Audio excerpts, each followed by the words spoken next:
જય માતાજી। આજે આપણે બનાવવાના છે ફ્લાવરનું શાક। જે ફ્લાવરને મેં છે ને પહેલાં ગરમ પાણીમાં મીઠું નાખી 5 મિનિટ માટે પલાળી દીધું હતું અને સાફ કરી પૂરું કરી નાખ્યું છે। તો આપણે ફ્લાવરનું શાક તો બનાવતા જ હોઈએ છીએ, પણ આજે એક અલગ રીતે બનાવીએ। તો સ્ટાર્ટ કરીએ।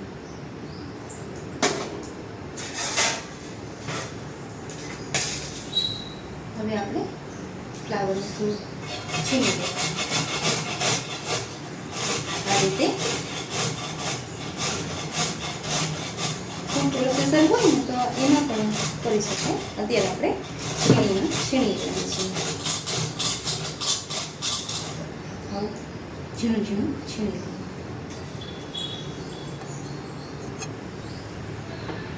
તો આપણું ફ્લાવર છીણાઈ ગયું છે, આપણે છીણી લીધું છે સરસ।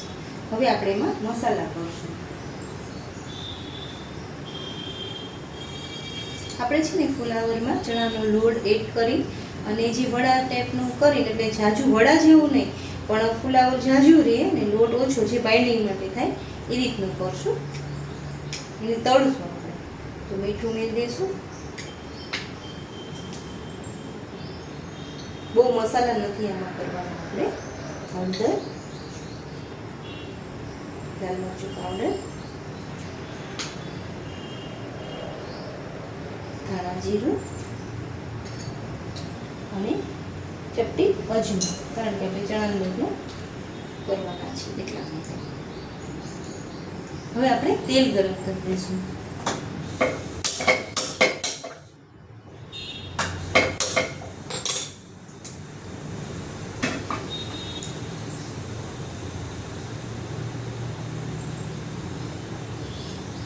હવે આપણે એમાં ચણાનો લોટ ઉમેરશું। 2 ચમચી જેટલો ઉમેરશું, પછી જોઈશું।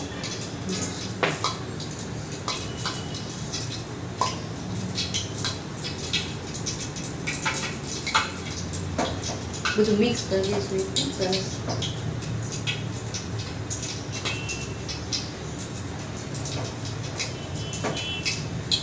લોટ આપણે બાઇન્ડિંગ આવે ફ્લાવરમાં, બસ એટલો જ ઉમેરશું। તળવામાં આપણું ફ્લાવર છૂટું ના પડી જાય।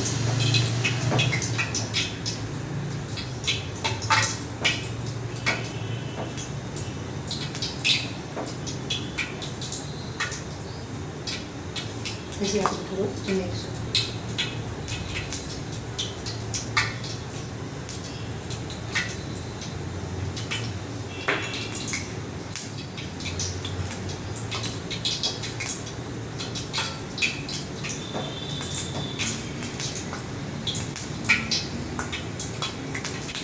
આ રીતનું આવું છે, તળાય છે। હવે આપણે તેલને ગરમ થવા દઈશું। હવે આપણે તેલ આવી ગયું છે, ગોળા તળીશું।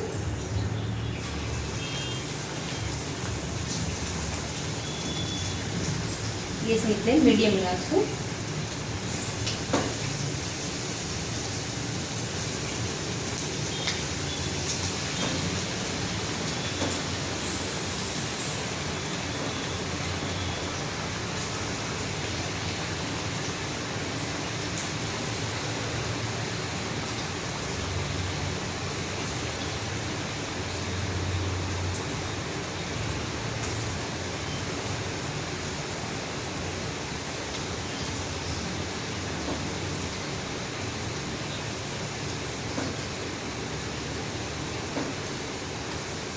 જો તમને મારી ચેનલ ગમતી હોય તો મને લાઈક, શેર અને સબસ્ક્રાઈબ કરજો।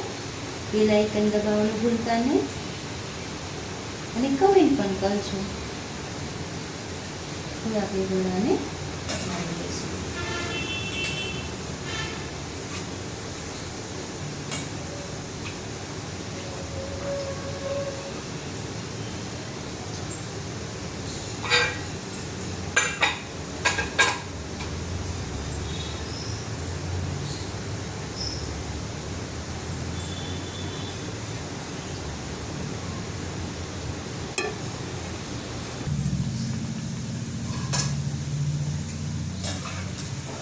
આપણા વડા તૈયાર થઈ ગયા છે ને કાઢી લઈશું।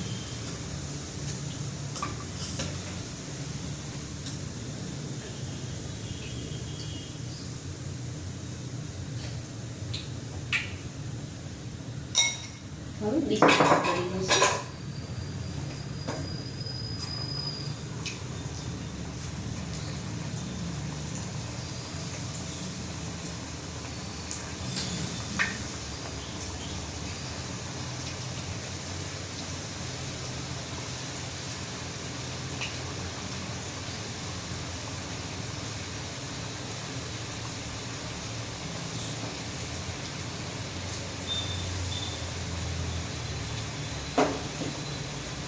એને પણ તળાવવાનું છે.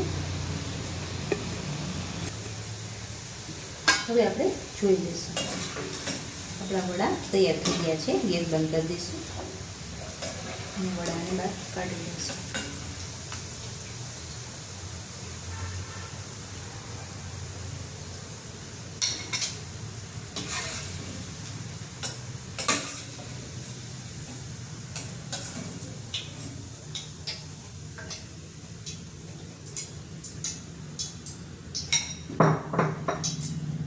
હવે આપણે શાક બનાવશું.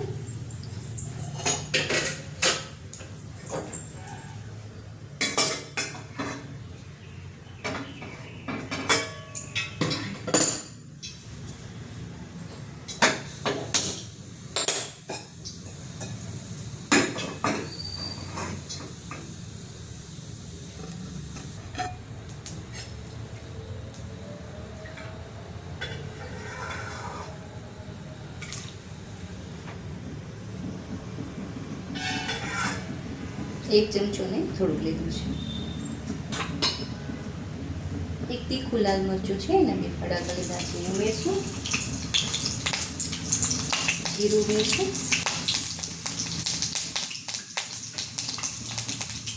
જરાક હિંગ ઉમેરશું. અને આ મેં એક ટમેટું, એક ડુંગળી, એક મોરું મરચું અને 3-4 કરી લસણ અને નાનો ટુકડો આદુ એની પેસ્ટ કરી લીધી છે. ત્યાંમાં ઉમેરી દઈશું.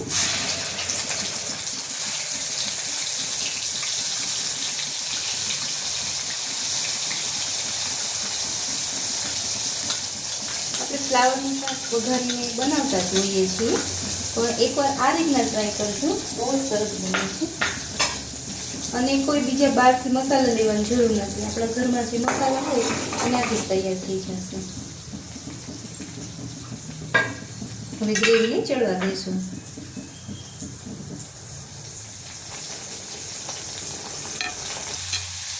હવે આપણે એમાં મસાલા કરશું. જીરું,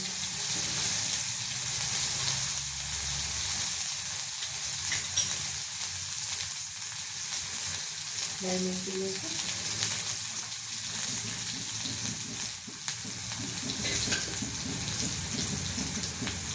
ગરમ મસાલો લઈશું. હળદર લઈશું. મીઠું હલાવી દઈશું.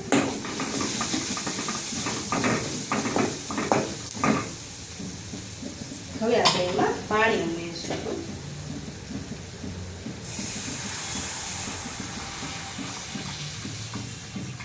મેં 1 વાટકા જેટલું પાણી ઉમેર્યું છે.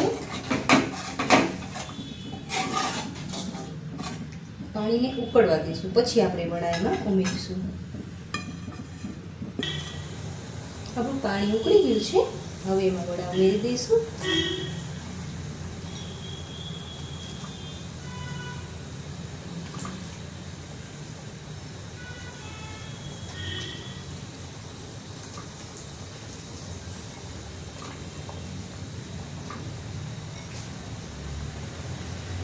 હવે આપણે એને 1 મિનિટ માટે ખાલી ઢાંકી દઈશું. આપણે જોઈ લઈશું.